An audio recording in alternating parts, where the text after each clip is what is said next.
The Area 7 and Diamond Bar Boulevard project consisted of repaving approximately 13 miles of residential streets and repaving about 1 mile of Diamond Bar Boulevard. So we're at the stage where we're wrapping up the project now. All the pavement has been laid out on Diamond Bar Boulevard. All the slurry seal and the pavement has been completed in the residential streets as well. So the stage we're at here is to place the striping back on the street. And as you can see behind me, we have some cat tracking for the striping that's going to be laid out. And this is going to restore the lane lines, restore the pavement markers so that vehicles can drive down the street appropriately. So Area 7 consists of around 13 miles of residential streets, and that includes the area that's bound between Grand Avenue and Diamond Bar Boulevard and the eastern city limits. So Diamond Bar Boulevard, the portion of the project that includes only the arterial, is about 1 mile of Diamond Bar Boulevard between Mountain Laurel and Clear Creek Canyon. Our contractors were able to work quickly. Usually the arterial streets consist of two main phases. So Diamond Bar Boulevard consists of the first phase, which is removing the asphalt, and that took about 3 days to remove the asphalt in both the northbound and the southbound direction in 1 mile stretch. And then the repaving portion takes about 2 to 3 days as well. So the contractors work full 8-hour days.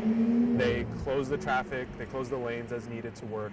The residential neighborhoods do take a little bit longer because there are several phases to that construction.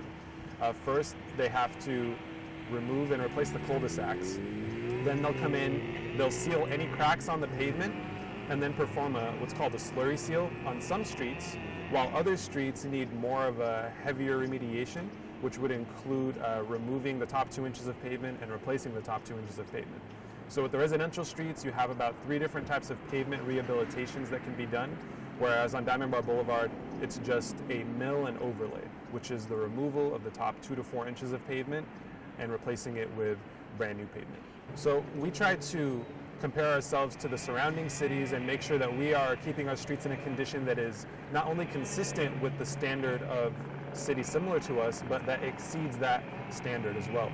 And our most recent pavement management program report indicated that we are in fact above the California state average when it comes to the health of each street.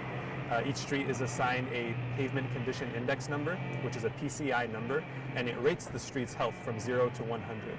And the city of Diamond Bar is above average when compared to other cities in California. Whenever the city of Diamond Bar takes on a new street maintenance project, safety is our #1 concern. We try to work with the contractor closely to make sure that traffic control and all safety precautions are taken. Additionally, we want to minimize traffic impact as much as possible. And this is always a work in progress. For instance, on this project, we allowed the contractor to begin at 7 a.m. on one day, and we saw very heavy traffic congestion. So we reduced the hours and we had the contractor start later on a different day. So we're always working back and forth with the contractor, observing the traffic conditions and observing the construction procedure to see if we can make changes and improve on that. And then we'll incorporate those practices into the next project to try to minimize impact as much as possible on residents and businesses here.